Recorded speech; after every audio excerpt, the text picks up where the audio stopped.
என்னங்க இன்னைக்கு என்ன டிஷ் செஞ்சு காமிக்க போறேன்னா பாருங்க. இந்த புரட்டாசி மாசத்துல பெருமாளுக்காகட்டும் நவராத்திரி ஸ்பெஷல் பிரசாதமாக பால் சாதம் தாங்க செஞ்சு காமிக்க போறேன். அதுக்கு பாருங்க 1 கப் பச்சரிசி எடுத்து வச்சிருக்கேங்க.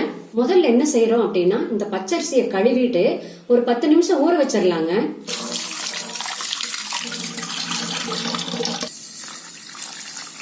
என்னங்க பால் பிரசாதம் செய்ய ஆரம்பிச்சிடலாங்க. பாருங்க அதுக்கு நான் அடிகனமான ஒரு பாத்திரம் எடுத்திருக்கேங்க. அதாவது நான் பிரஷர் ஃபேன் எடுத்திருக்கிறேங்க. உங்களுக்கு பிரஷர் ஃபேன் வைக்கிறதுனா வைங்க, இல்லைன்னா பித்தளை பாத்திரம் இருந்தாலும் நீங்க அதுல செஞ்சுக்கலாங்க.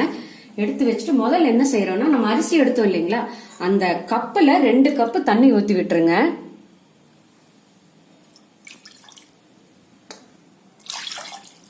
பாருங்க அதே கப்புல 5 கப்பு பாலுங்க. பால் இது மாட்டு பாலுங்க, பேக்கெட் பால் கிடையாது, காய்ச்சாத பாலுங்க. 5 கப்பு ஊத்திக்கலாங்க. இதோட 4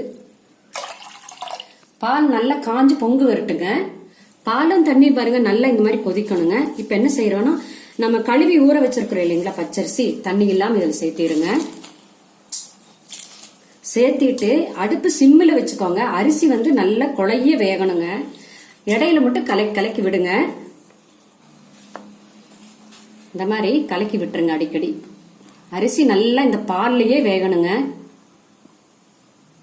பால் பாருங்க நல்லா கொதிச்சு கெட்டியாயிருச்சுங்க. சாதம் பாருங்க நல்லா வெந்துட்டு இருக்குது. இனி சாதம் நல்லா குழைய வேகணுங்க. இந்த மாதிரி கையில் இப்படி நசுக்கி பார்த்தா நல்லா நசுங்கு படணுங்க. அடுப்பு மட்டும் சிம்மில் வச்சுட்டு இடையில மட்டும் இப்படி கலக்கி விடுங்க.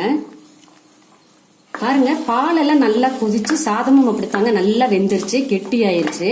இப்ப என்ன பண்றீங்கன்னா நம்ம அரிசி எடுத்தோம் இல்லைங்களா, அதே கப்புல காய்ச்சி ஆற வச்ச பாலுங்க மறுபடியும் 1 கப்பு சேர்த்திக்கோங்க. சேர்த்திட்டு நல்லா இப்படி கலக்கி விடுங்க. இந்த பால் ஊத்துன வரங்க அப்படித்தாங்க நல்லா கலக்கி விடுங்க. இனிமே சாதம் நல்லா வேகணுங்க. இந்த பால்ல இந்த பச்சரிசி வேக தாங்க இந்த பிரசாதம் அவ்வளவு டேஸ்ட், அவ்வளவு நல்லா இருக்குங்க. சாதம் வெந்துட்டு இருக்கட்டுங்க. இப்ப நம்ம அரிசி எடுத்தோம் இல்லைங்களா, அதே கப்புல 1.25 கப்பு வெல்லங்க பொடி பண்ணி போட்டிருக்கிறேன். அதே கப்புல 1/2 கப்பு தண்ணிங்க. இது கரைஞ்சு கொதிச்சா போதுங்க, பாகுபதம் எல்லாம் வேண்டியது இல்லைங்க. வெல்லம் பாருங்க கரைஞ்சு கொதிக்குதுங்க. இதை ஃபில்டர் பண்ணிக்கலாங்க.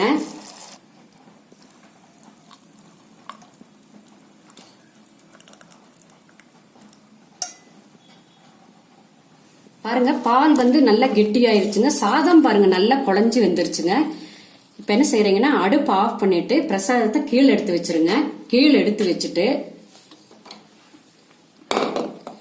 6 ஏலக்காய் பொடி பண்ணி வச்சிருக்கிறேங்க, அது இதோட சேர்த்திடலாங்க. நம்ம ஃபில்டர் பண்ணி வச்சிருக்கிறோம் இல்லைங்களா வெள்ளை பாகு, அது இதோட ஊத்திடுங்க. ஊத்திட்டு நல்லா கரண்டி வச்சு கலக்கிடுங்க.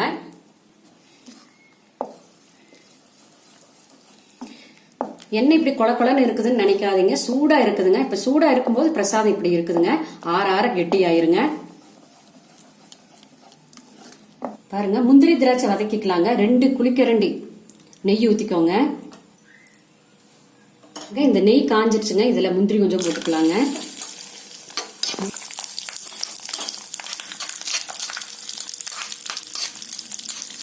பாருங்க வணக்கின முந்திரி திராட்சை இதோட சேர்த்திடலாங்க.